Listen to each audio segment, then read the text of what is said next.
ओम शांति। आज 1 जुलाई 2025 के साकार मधुर महावाक्य हैं। मीठे बच्चे, तुम्हारी बुद्धि में अभी सारे ज्ञान का राज है, इसलिए तुम्हें चित्रों की भी दरकार नहीं। तुम बाप को याद करो और दूसरों को कराओ। प्रश्न है आज की मुरली का, पिछाड़ी के समय तुम बच्चों की बुद्धि में कौन सा ज्ञान रहेगा। क्या प्रश्न है आज का, तो पिछाड़ी के समय तुम बच्चों की बुद्धि में कौन सा ज्ञान होगा। उत्तर है इसका, उस समय बुद्धि में यही रहेगा कि अभी हम जाते हैं वापस घर, फिर वहाँ से चक्र में आएंगे, धीरे धीरे सीढ़ी उतरेंगे, फिर बाप आएंगे चढ़ती कला में ले जाने।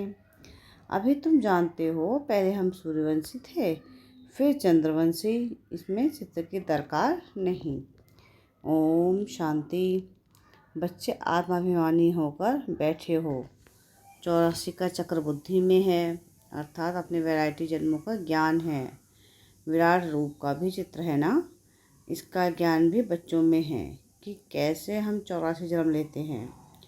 मूल वतन से पहले पहले देवी देवता धर्म में आते हैं। यह ज्ञान बुद्धि में है, इसमें चित्र की कोई दरकार नहीं। हमको कोई चित्र आदि याद नहीं करना है। अंत में याद सिर्फ यह रहेगा कि हम आत्मा हैं, मूल वतन की रहने वाली हैं, यहाँ हमारा पाठ है, यह भूलना नहीं चाहिए। यह मनुष्य सृष्टि के चक्र की ही बातें हैं और बहुत सिंपल हैं। इसमें चित्रों की बिल्कुल दरकार नहीं, क्योंकि यह चित्र आदि सब हैं भक्ति मार्ग की चीज़ें। ज्ञान मार्ग में तो पढ़ाई है, पढ़ाई में चित्रों की दरकार नहीं। इन चित्रों को सिर्फ करेक्ट किया गया है। जैसे वह कहते हैं कि गीता का भगवान श्री कृष्ण है, हम कहते हैं शिव है। यह भी बुद्धि से समझने की बात है। बुद्धि में यह नॉलेज रहती है। हमने 84 का चक्र लगाया, अब हमको पवित्र बनना है। पवित्र बन फिर नए सिरे चक्कर लगाएंगे। यह है सार जो बुद्धि में रखना है। जैसे बाप की बुद्धि में है वर्ल्ड की हिस्ट्री ज्योग्राफी व 84 जन्मों का चक्र कैसे फिरता है, वैसे ही तुम्हारी बुद्धि में है कि पहले हम सूर्यवंशी फिर चंद्रवंशी बनते हैं। चित्रों की दरकार ही नहीं, सिर्फ मनुष्यों को समझाने के लिए बनाए हैं। ज्ञान मार्ग में तो सिर्फ बाप कहते हैं मन मना भव। जैसे यह चतुर्भुज का चित्र है, रावण का चित्र है, यह सब समझाने के लिए दिखलाने पड़ते हैं। तुम्हारी बुद्धि में तो यथार्थ ज्ञान है, तुम बिना चित्र से भी समझा सकते हो। तुम्हारी बुद्धि में 84 का चक्र है, चित्रों द्वारा सिर्फ सहज करके समझाया जाता है, इनकी दरकार नहीं। बुद्धि में है पहले हम सूर्यवंशी घराने के थे, फिर चंद्रवंशी घराने के बने। हाँ, बहुत सुख है, जिसको स्वर्ग कहा जाता है, यह चित्रों पर समझाते हैं। पिछाड़ी में तो बुद्धि में यह ज्ञान रहेगा। अभी हम जाते हैं वापस चक्कर लगाएंगे। सीढ़ी पर समझाया जाता है तो मनुष्यों को सहज हो जाएगा। तुम्हारी बुद्धि में भी यह भी सारा ज्ञान है कि हम कैसे सीढ़ी उतरते हैं, फिर बाप चढ़ती कला में ले जाते हैं। जैसे गोला है तो उस पर समझा सकते हैं ये 5000 वर्ष का चक्र है। अगर लाखों वर्ष होते तो संख्या कितनी बढ़ जाती। क्रिश्चियन का दिखाते हैं कि 2000 वर्ष, इसमें कितने मनुष्य होते हैं, 5000 वर्ष में कितने मनुष्य होते हैं। यह सारा हिसाब तुम बतलाते हो। सतयुग में पवित्र होने के कारण थोड़े मनुष्य हैं, अभी तो कितने ढेर हैं। लाखों वर्ष की आयु होती तो संख्या भी अनगिनत हो जाए।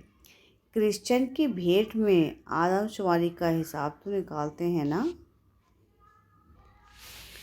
हिंदुओं की आदमशुमारी कम दिखाते हैं, क्रिश्चियन बहुत बन गए हैं। जो अच्छे समझदार बच्चे हैं बिगड़ चित्रों के भी समझा सकते हैं। विचार करो, इस समय कितने ढेर मनुष्य हैं, नई दुनिया में कितने थोड़े मनुष्य होंगे।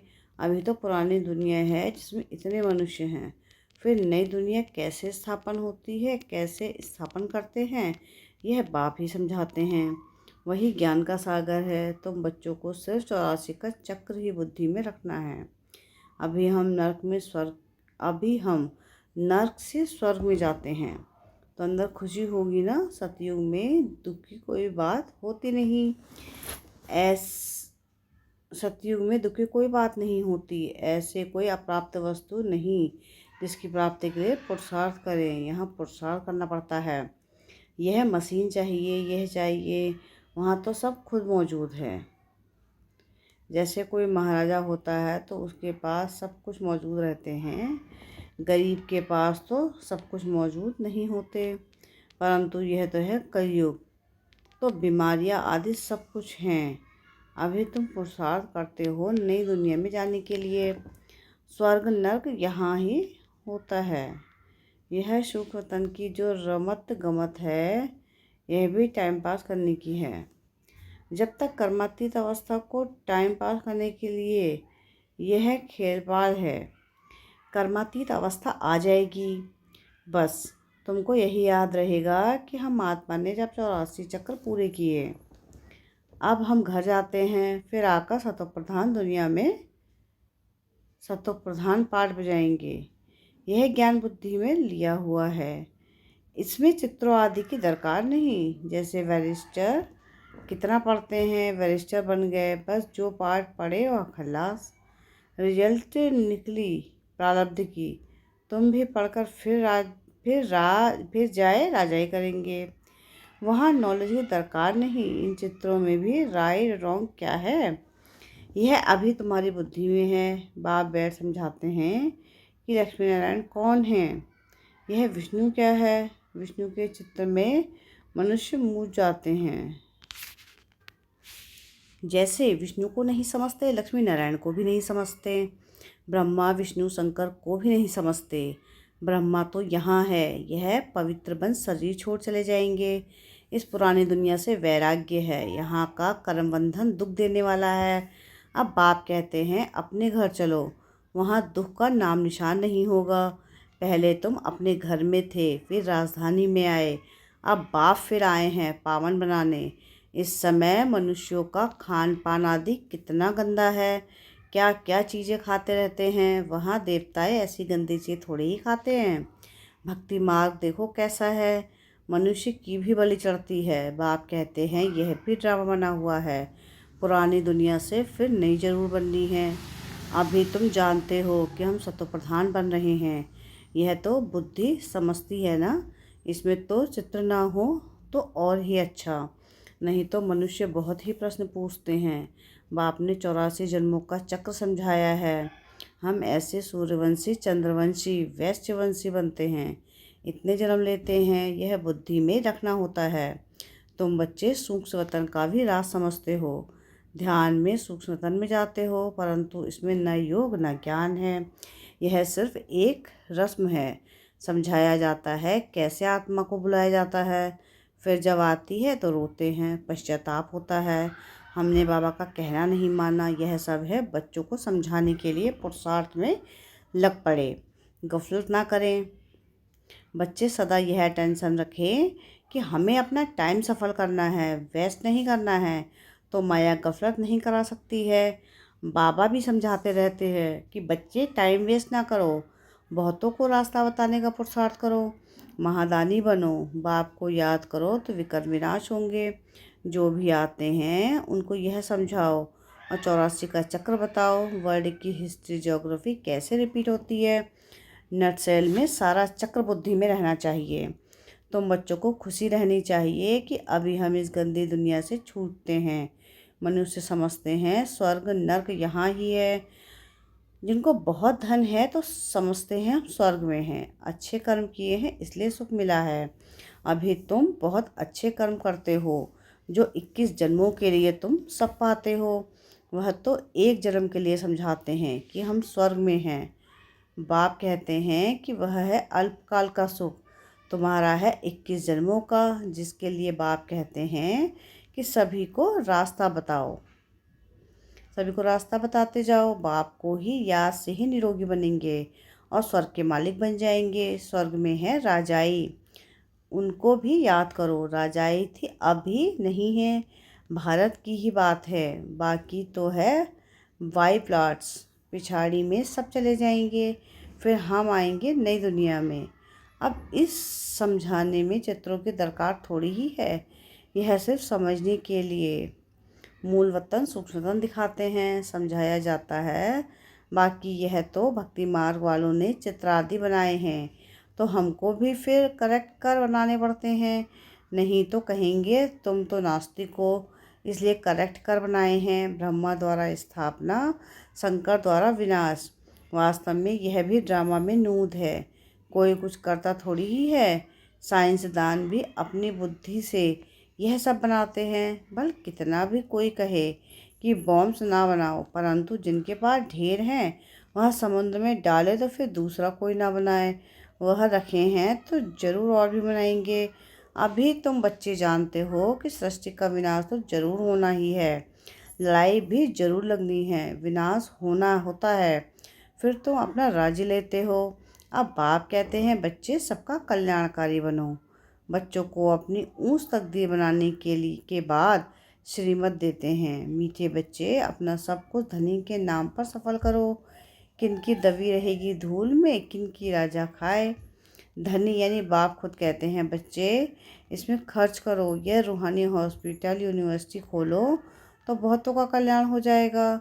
धनी के नाम तुम खर्चते हो, जिसका फिर 21 जन्म के लिए तुमको रिटर्न में मिलता है।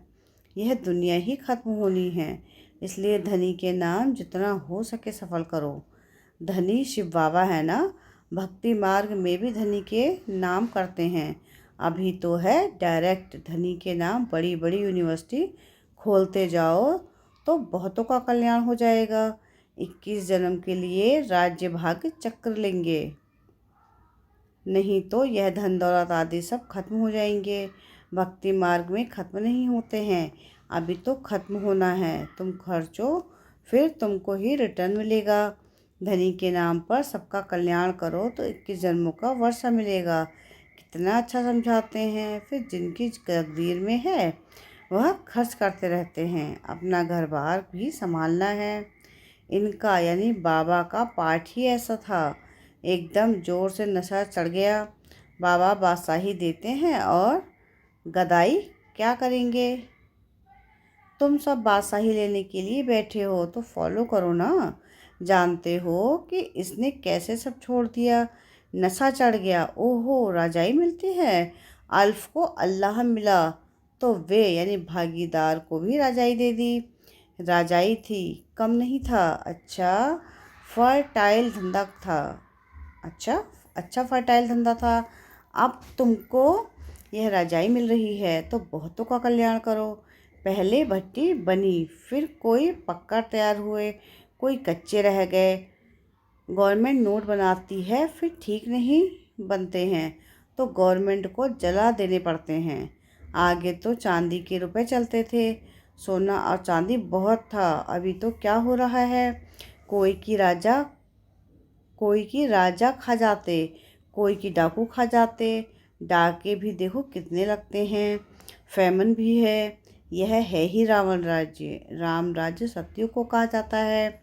बाप कहते हैं कि तुमको इतना ऊंच बनाया, फिर कंगाल कैसे बने। अब तुम बच्चों को इतनी नॉलेज मिली है तो खुशी होनी चाहिए। फिर दिन प्रतिदिन खुशी बढ़ती जाएगी। जितना यात्रा पर नज़दीक होंगे उतनी खुशी होगी।